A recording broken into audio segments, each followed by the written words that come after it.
Spain. All types of commercial sport, but it can often be hard on the spectators as well as the participants. That, my friends, is no bull. It's a wonderful country to sample the treasures and pleasures of a bygone era. Ecclestone thinks so anyway. That's the reason the touring car circuit stopped off there last weekend for the second round of the World Championship.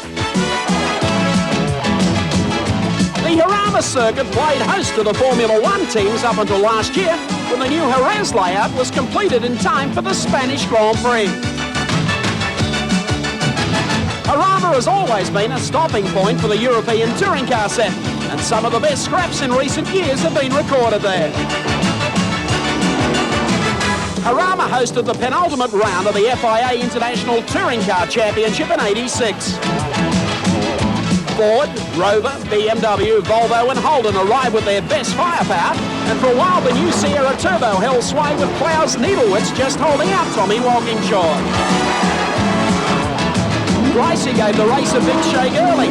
He was on a roll after taking out the James Harvey 1000 the previous weekend, but a lengthy pit stop was to cost him dearly. The finish, it was BMW number 1 Roberto Ravaglia who led the field to the checker. Walkinshaw picked up second, with Thomas Lindstrom third for Volvo. Last weekend, the BMWs were back in large numbers for the WTCC 500, and so too were the Aussie privateers Allan Moffat and John Harvey with their VL Commodore.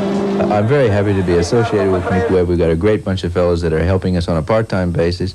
It's exciting going to new circuits, but the bottom line is we're learning what we have to beat at Bathurst.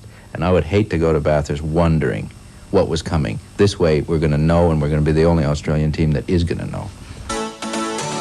Grid positions for the second round of the WTC saw the Klaus Ludwig Udoni Ford Sierra on pole, with Ratzenberger and Pirro alongside in the BMW M3. Row 2 was split by Roberto Ravaglia and Ivan Capelli's BMW, with Andy Rouse and Thierry Tassin next in the Ford Sierra Turbo.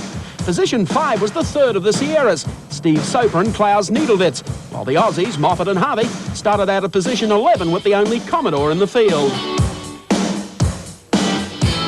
The rolling start behind the pace car was to give the Sierras an early edge. In fact, if Ludwig had jumped any earlier, he could well have been penalised. Ford's little 87 rocket ship has taken pole for the 2 World Touring Car races this season. And Spain marked the first competition appearance of the Eggenberger Texaco team cars. Jarama is not the ideal tin-top circuit with its stop-and-go turns. In the early laps, the fast lane in Spain certainly appeared to suit the Cosworth Fords. The M3s, though, were out in force. The Schnitzer-prepared Bimmers, the pick of the litter. Pirro and Ratzenberger were only 3/10 slower than the faster Sierra. As the race wore on, the M3s became the dominators. Moffat and Harvey climbed from 11th to 8th before shedding a wheel, at which time the M3s were already on their way to another clean sweep of proceedings. Pirro stormed away from his pursuers to lead home teammate Roberto Ravaglia, with Sala's M3 a comfortable third. Next stop for the World Touring Car Circus is Dijon in France. That's a week from today. After that, the plans of our Aussie troubadours are a little up in the air. I think we could really seriously only look at the next round in France at Dijon. That's the first segment of the championship. Nothing happens again until Nürburgring in July. Would give us a chance to come back to Australia and consolidate our position. Rothmans in the UK can't help us any further. They've been as good and as gracious as they possibly could. They've got a lot of demands on their expenditure with the pressure that the Jag team is putting onto the Works Porsche cars. Le Mans is coming up. We're still down the line in their thinking in that respect, and perhaps next year. But I'm keen to continue to get the experience that is over there and is only over there. After France, the World Series will stop at Nürburgring, Germany, Spa, Belgium for the 24-hour Classic, Brno in Czechoslovakia, then to Silverstone in England for the Tourist Trophy. From there, Australia is the next stop with the James Harvey 1000 at Bathurst and Melbourne's Calder Park. The teams then cross the Tasman to Wellington, New Zealand, and then on to the grand final at Mount Fuji, Japan. Former world motorcycle champ Barry Sheene was expected to be a regular WTC runner. He's now planning on settling in Australia and might well be a regular on our 7 telecasts. It makes me laugh with this joke of a European Touring Car Championship, or rather a World Touring Car Championship. They should take a leaf out of the Australians' book, you know.